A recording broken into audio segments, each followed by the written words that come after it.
parle. Chaque jour, Charles et Carole vous présentent la leçon de l'école du sabbat.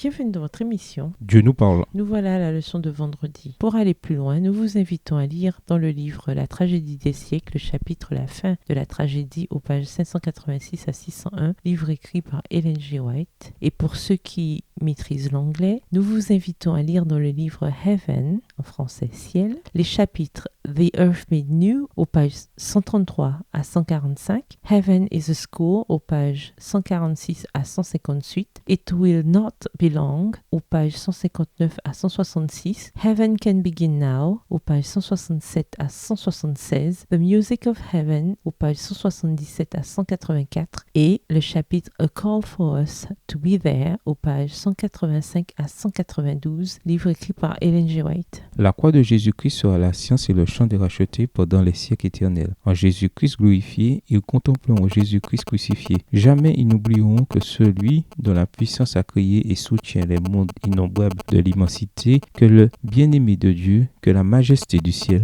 que celui que les séraphins et les chérubins adorent avec délice, s'est humilié pour relever l'homme déchu, qu'il a porté la culpabilité et l'opprobre du péché sur la croix du calvaire, qu'il a vu se voiler la face de son Père, qu'il a senti son cœur se briser sous le malheur d'un monde perdu. La pensée que le Créateur de tous les mondes, l'arbitre de toutes les destinées, est consenti à déposer sa gloire et à s'anéantir pour l'amour de l'homme restera éternellement un sujet de stupeur pour l'univers. Extrait du livre Tragédie des siècles, les pages 576 et 577, écrit par Ellen G. White. La grande tragédie est terminée. Le péché et les pécheurs ne sont plus. L'univers est purifié. Dans l'immense création, tous les cœurs éprouvent la même allégresse. Des ondes de vie, de lumière et de joie jaillissant du trône du Créateur envahissent les derniers recoins de l'espace infini. De l'atome le plus imperceptible au monde les plus vastes, tant des êtres animés que des objets inanimés s'élèvent par la voix de leur beauté incomparable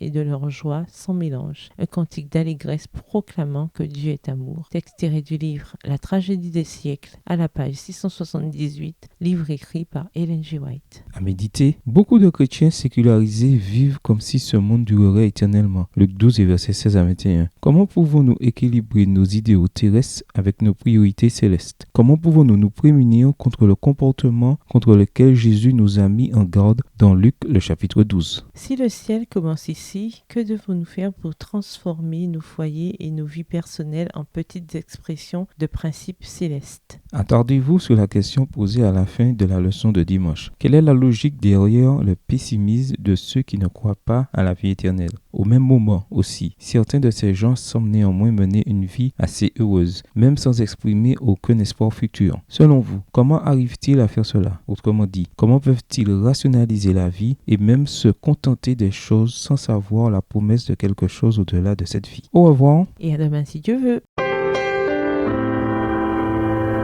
Dieu nous parle.